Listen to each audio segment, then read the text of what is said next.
I need your power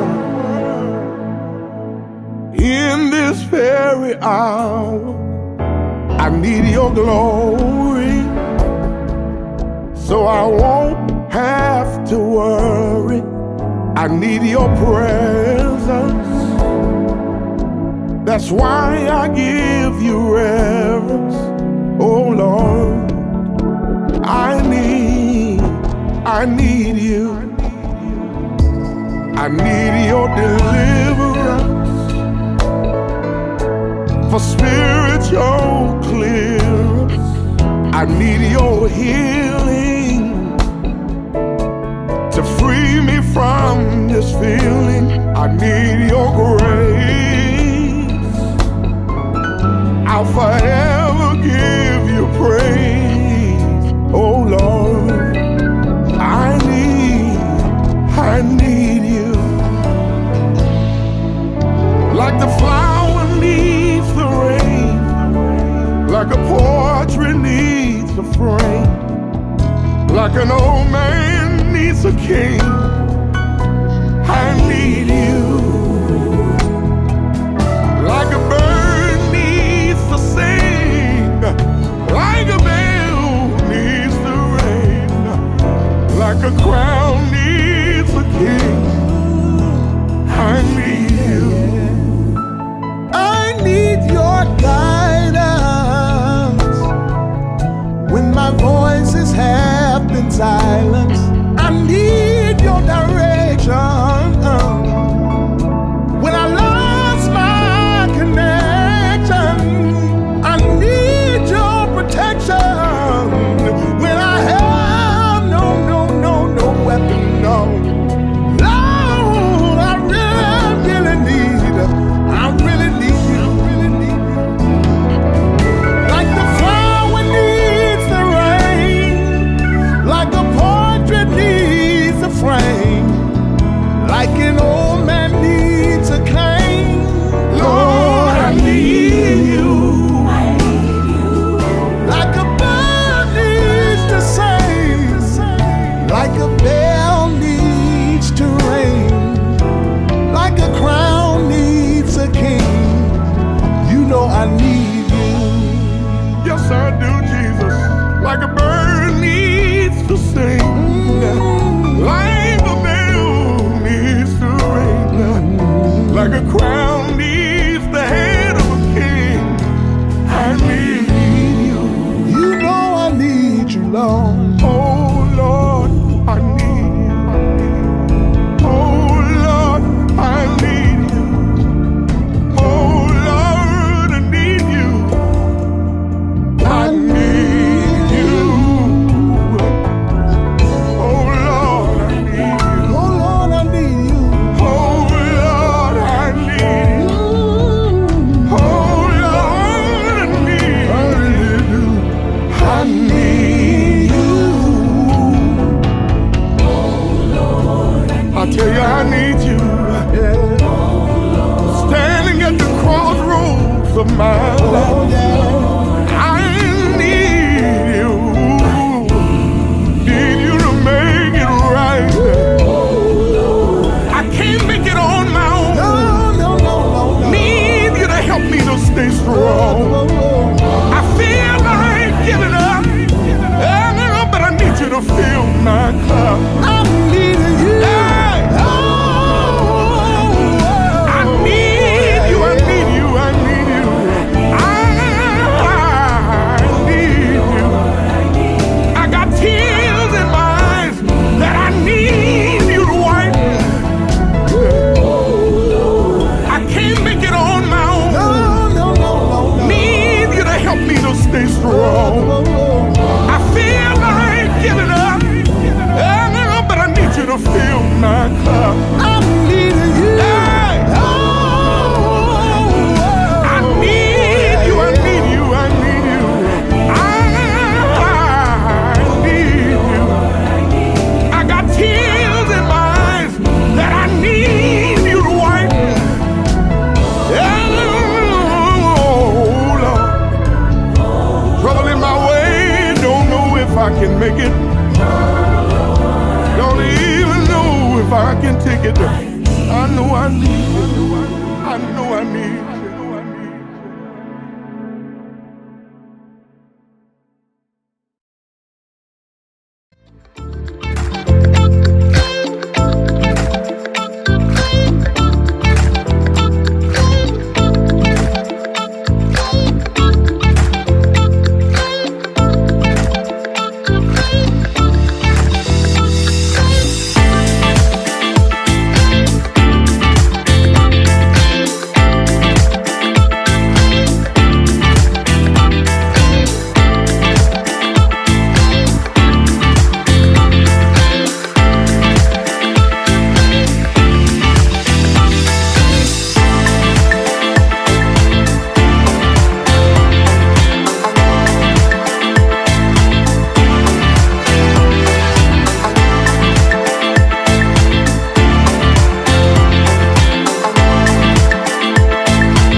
I am excited about what this day has in store for us in terms of favor and blessings.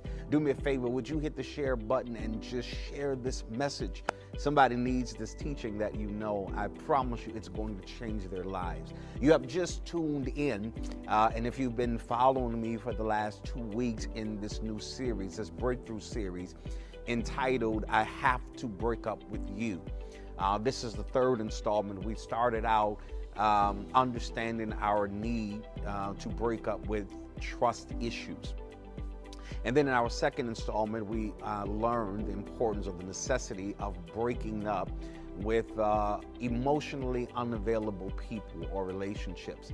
And in this third series, this third installment, we're going to talk about breaking up with overthinking. I want to use Psalm 94 in verse number 19 just for a scriptural backdrop for our lesson. The Bible says, "In the multitude of my thoughts within me, thy comforts delight my soul." In the multitude of my thoughts, there are so many thoughts. They are scattered. They are plenteous, but it is the Lord who comforts our soul. Have you ever considered or realized that you overthink quite a great deal?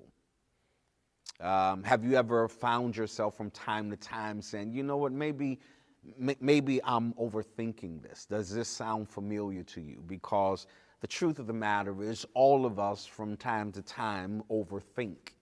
And we are almost prone to overthink. There are a lot of decisions that are bombarding us. There are a lot of moves that are dependent upon our decision making and our clear judgment. And so often we find ourselves in a place where we are overthinking. Have you ever been in this chronic cycle of not being able to relax, or you've heard yourself very repeatedly saying things like, I just can't turn my brain off. I try to lay down, I try to close my eyes, but my mind is still going literally 100 miles an hour. And so overthinking can take many forms. It generally begins to manifest when we're in this endless deliberating cycle, where you're always deliberating, never quite making any very definite decision. You are questioning everything all the time, but you are never making any intentional or very definite decisions. And it's interesting because from time to time, all of us overthink matters. We overthink responses. We overthink reactions. And really what overthinking is, it is this loop your mind gets trapped in. And as I thought about it, as I looked over my life in moments where I found myself just habitually overthinking, it's like this loop that your mind gets trapped in. It's like If you're old enough to remember record players, when you would put a record on and it would have a scratch in the record, then the needle would be stuck there and just keep repeating the same phrase or the same line or the same lyric, just repeats itself over and over and over again. And most of you who are watching knows exactly what it feels like to be stuck in this overthinking loop. Keep overthinking everything. I can't make any decision. It hinders progress, certainly stifles any kind of productivity in your life because you become overly obsessed with overthinking. Have you ever been stuck at a period in your life wondering in your mind how much differently your life would be or could have been if you had done things differently? I'm probably sure that we all have, or some may be at this point now where you are literally consumed by the what ifs. Whenever you are contemplating a great deal of what ifs, it could mean that you are stuck in this overthinking loop. You become so consumed by wondering what might have been that you don't have the energy to project what still can become in your life. And so when you are overthinker, it is literally at the core an issue with you having the inability to get out of your own head. That's really what it boils down to at the core. When you are an overthinker, you can't get out of your head. You become stuck.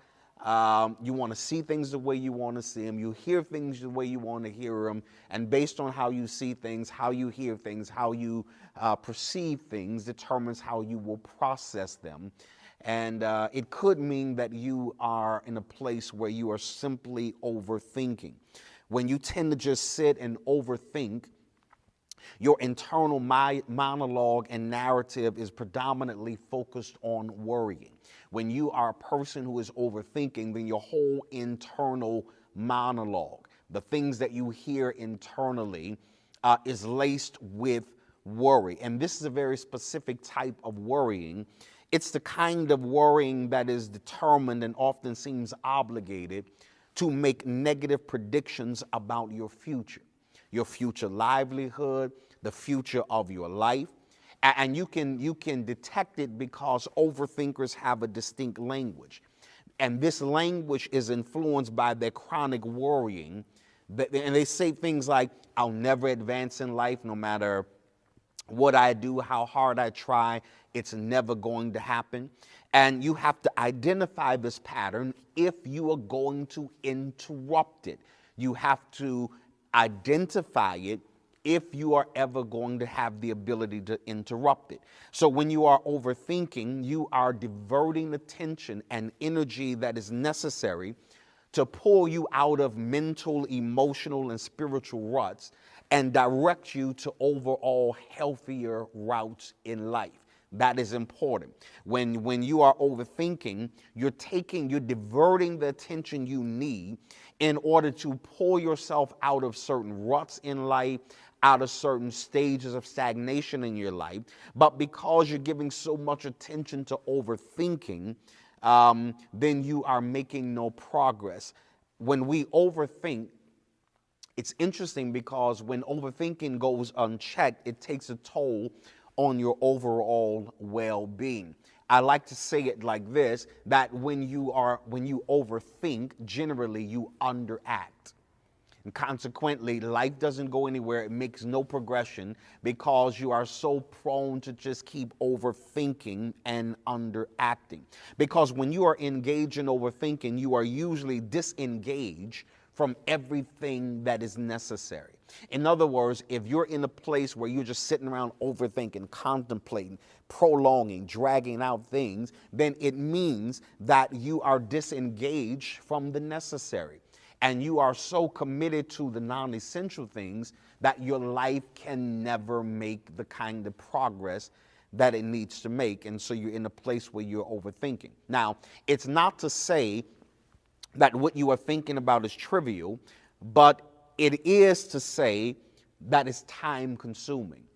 That when you're overthinking, it's not necessarily that you are thinking about things that are trivial necessarily, but whatever it is you're thinking about, it is too time consuming and it's counterproductive for you in order to reach your goals, your objectives, and your dream, because you are so consumed, especially when you are drawing these conclusions, you're not getting any closure on any matter. You're just thinking and overthinking, and that overthinking is not bringing you any closer to any resolve, any kind of conclusion, or any kind of closure in your life. Then you have to take dominion over your mind to cease the overthinking activity in order to start moving in the direction you want your life to go. Here's the reality. Most understandings in life or in relationships or in the world for that matter could be avoided if people would simply take the time to simply ask, what else could this mean? That is important because when you overthink or when you're an overthinker, you often reach unfounded assumptions. You assume that this is what they tried to convey, and based on what you assume they tried to convey, you overreact based on an assumption that you've made without it being verified. So when you are an overthinker, it would behoove you to pause for a moment and say, what else could they have meant by this? What else could this mean? I could simply be misinterpreting what they are trying to convey, and ultimately that will be the ruin of relationships, partnerships, business relationships, because you misinterpreted based on an assumption. So when you're an overthinker, you start moving based on unfounded assumptions. But not only that, when you overthink, it results in you rushing to the conclusion that you have overestimated your abilities, your talents, or your gifting. Now, that is critical because sometimes you overthink so much that you start thinking that maybe I've overestimated myself. It's one thing to underestimate yourself. It's another thing to feel like you've overestimated yourself.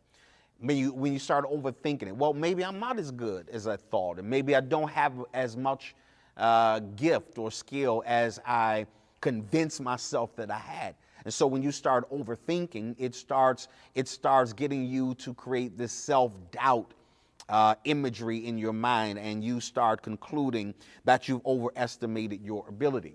Not only that, but when you are overthinker, it causes a decline in your urgency sensitivity. In other words, you think things will be fine and move at the pace of your deliberation. You think that life won't move until you make a decision to participate in it or not. Not realizing, ladies and gentlemen, that by the time you wait and do all your assessments and evaluations of certain situations, you will realize that opportunities do not just sit idly and wait for overthinkers. Consequently, people who overthink miss out on a great deal of opportunities because you keep trying to talk yourself out of what God is trying to talk you into. There are some opportunities that will never come to overthinkers. If you're sitting around thinking, well, until I make a decision, then nothing's going to happen, you are horribly wrong. Life is still going to happen. Moves are still going to be made. The only challenge is that opportunities tend to pass by overthinkers. Now, how do I overcome this overthinking issue that I have? Number one, you have to disrupt the destructive mental cycle by interrupting it with a constructive distraction. It sounds like a lot, but it's really pertinent for you. How am I going to break this overthinking cycle? I got to disrupt this destructive mental cycle because that's what overthinking is. It's a disruptive, destructive mental cycle. And the only way for me to overcome it is to interrupt it with a constructive distraction. I gotta intentionally take my mind and put it in a place that's going to be beneficial to me. I cannot just let my mind go wherever it wants to go. You've lived long enough now to realize that your mind will go. If you let it go, if you take the reins off your mind will go everywhere. But what you have to do is that you have to interrupt this destructive cycle by presenting it with some constructive distraction. You got to do something that pulls your mind out of this cycle of overthinking, that pulls your mind into a place of rational thinking, of deliberate thinking, and of godly thinking. So if I'm going to overcome this overthinking, then I've got to interrupt it with destructive distraction. Number two, I've got to stop rehearsing traumatic moments and toxic experiences. That is critical. Here's what you need to get in your spirit. Just because you remember it does not mean you have to keep reliving it. Overthinking keeps things that should be dead alive. When you start overthinking things, it means that you are still recycling past experiences, particularly those experiences that have been the most traumatic moments of your life, those that have been the most toxic in your life, and you keep reliving it because you will not release it out of your mind. You will not let yourself feel that you are no longer under the obligation to keep reliving moments that have been traumatic and moments that have been toxic. I will say it to you again. Just because you remember it does not mean you have to keep reliving it. So if I'm going to overcome this, I've got to disrupt this destructive mental cycle by interrupting it with a constructive distraction. Number two, I've got to stop rehearsing traumatic moments and toxic experiences. Number three, I've got to stop replaying conversations I've had with people over and over in my head, with the objective being to find the hidden meaning in what they said. Now, again, that is detrimental to your spirit, your soul, your mind, just about every faculty that you have. You ever had a conversation with somebody and then you go back home and you replaying it, you on your way home, you're driving it. Then the conversation is going back in your head and you're trying to figure out what they meant by this, and you're trying to find, they were talking real slick, and you think you're trying to find some subtle undertone of what it was that they really meant, when you are doing no more than fishing for something that's not there because of this overthinking impulse that you have. But you have to stop replaying things in your mind, trying to make things mean what they were never meant to mean.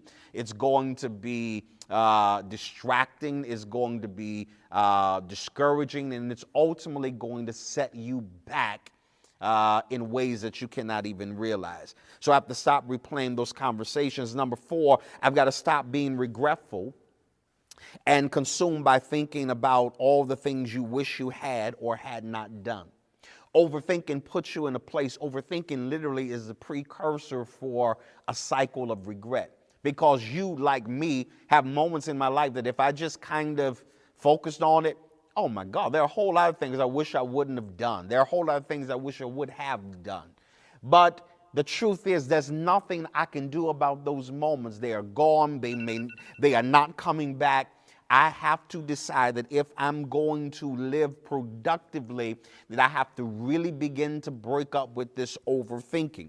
It's severing relationships, it's severing connections with people because I am always overthinking. Number five, and finally, you got to start combating your thoughts. You have to start combating these negative thoughts that are generated by overthinking that can only picture you in a worst case scenario. In other words, when you're an overthinker, when you overthink, it never puts you in a promising place. It always shows you a picture of yourself in a less than desirable outcome. It always shows you in a place of a worst case scenario. But you must recognize that your thoughts can be exaggerated and excessively negative. These unhealthy thinking patterns have to be replaced, or inevitably they are going to be repeated. And if you, this week, whatever your assignment or your to-do list is, include on that to-do list that I have to break up right now. Before the day is over with, I have to break up with overthinking.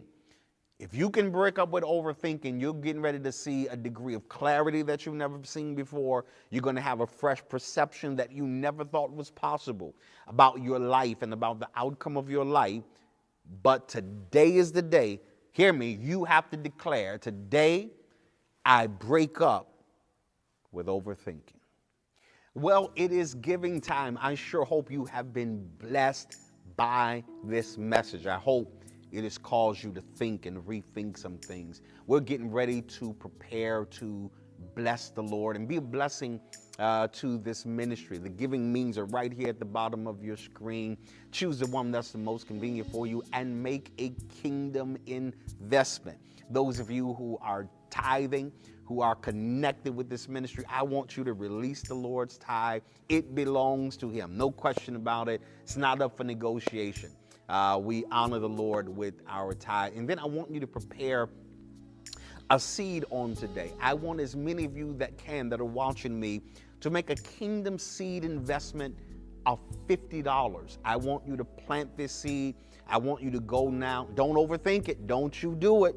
If you overthink it, you will underact. And underacting will keep you in a place of inactivity for longer, I promise you, than you want to be. When you hear the instruction, the Bible says that the day you hear my voice, don't harden your heart. Don't overthink it. Obey. Obedience is better than overthinking. And I want you to put seed in the ground, and I want you to watch how God miraculously increases you in everything that pertains to you. So give right now.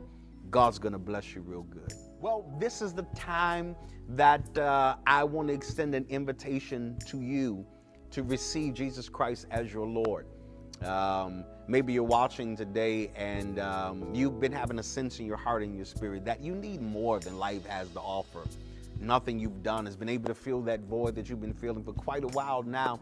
There is a void in your life that's in all of our lives until we receive Jesus Christ as the Lord. So today, if you're watching and you're receiving the Lord Jesus Christ, or you're a backslider, you want to restore your relationship with Jesus Christ, or you just need a church home, you need a place of fellowship, a place to anchor your spiritual connection with. If you fall under any of these categories, there is an email address right here at the bottom of your screen. I want you to go now. Send your contact information, and our incredible staff are going to reply to you and help further facilitate this decision on this day. Well, I've certainly enjoyed my time with you. I pray that God's favor is falling upon you, and I hope you can feel the blessing of the Lord that has connected with you this day. Listen, don't forget to follow us, connect with us on all of our social media platforms everywhere. Don't forget to tune in and partner with us every single week right here. You're watching New Home TV, and I got to go for now, but I will see you on next time.